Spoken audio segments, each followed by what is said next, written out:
Welcome to Christmas stories, Xmas stories, right? It's time to put the X back in Xmas, right? So, Confederates got their X. Well, I got Malcolm X. What the fuck y'all gonna do with that? Anyways, today, 1974, on Christmas Day, you have this guy, Marshall Fields. He drove into the White House. So that was a Christmas Day thing in 1974. President Gerald Ford is president, right? He goes ahead and gives Nixon a pardon. The Vietnam War is about to be over, and Marshall Fields is like, fuck it, I'm just going to drive through it. This is on Wikipedia. Marshall Fields was involved in a 1974 Christmas Day intrusion into the grounds of the White House complex. Although he eventually surrendered, Fields threatened the White House security during negotiations that lasted for 4 hours. Along with an intrusion by Robert K. Preston in February of the same year, this incident sparked a security review by the U.S. Secret Service. The White House's physical security measures followed World War II were oriented against intrusions by individuals and assassins. As a prelude to Fields' breach of security in February 1974, Private Robert K. Preston, U.S. Army helicopter mechanic, managed to steal a military helicopter from Fort Meade, Maryland. He briefly touched down on the South Lawn after flying over the executive mansion.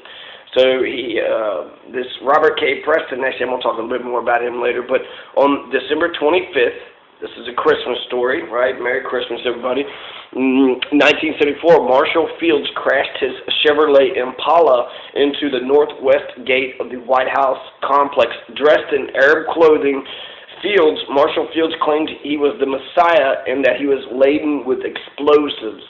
So this is Jesus with a vengeance, right? This is Jesus fucking suicide bombing. And then he drove up to the north portico and positioned himself only several feet from the front door. After 4 hours of negotiations, Fields surrendered. The explosive he claimed to be in possession of were discovered to be flares. President Gerald Ford and his family were not home at the time, so there really wasn't even a threat. As a result of this attack, the Secret Service began to review their security measures. Although spokesperson George Cosper claimed that the White House's security was adequate, the 19th century wrought iron gates were replaced in 1976. Later that year, Stephen B. Williams attempted to drive his pickup truck into these new gates. Although the front of his truck suffered damage, the gate held. Since then, several others have attempted, but none have succeeded in mimicking what Marshall Fields was able to accomplish. Now, there's the White House. The only people that's actually burned down the White House, because that's happened, and the Capitol, were the British in the War of 1812, which I'm going to talk about that in a minute. But first, let's get back to this Private Robert K. Preston. So an Army officer steals a helicopter, lands on the White House lawn. So Private Robert K. Preston had flunked out of the training program to become a U.S. Army pilot.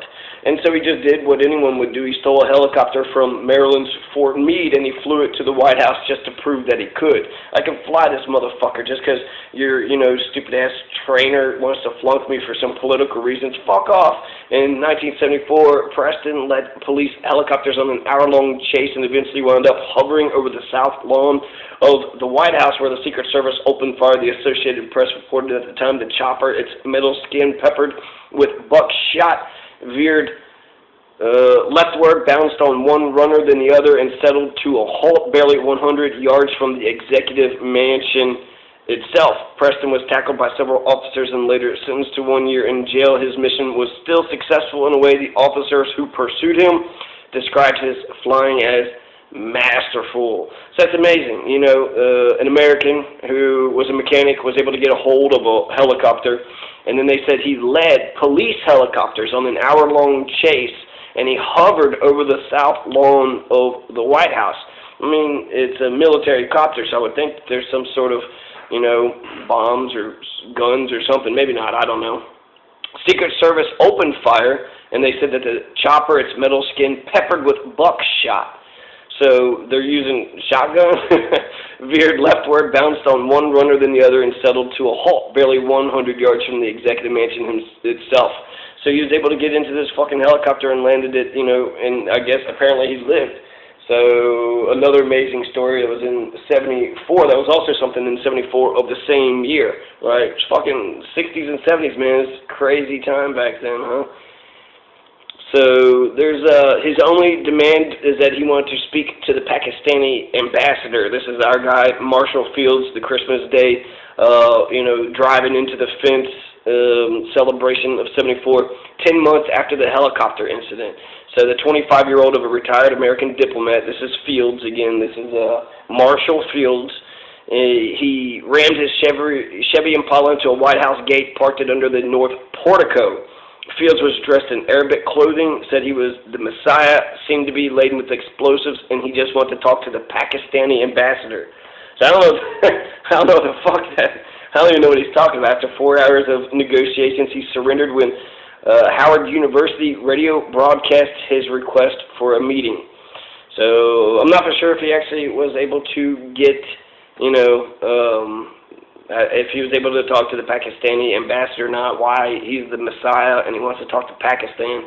Fields' explosives turned out to be flares. The president was on vacation in Colorado at the time, which is why Fields wasn't shot. The Secret Service spokesman told the Washington Post, "We had an empty White House on Christmas Day, and we have some compassion." So, again, Marshall Fields and Robert K. Preston sort of breached and got onto the White House lawns, but they weren't able, or they didn't fucking blow the brains out, which I think is pretty remarkable.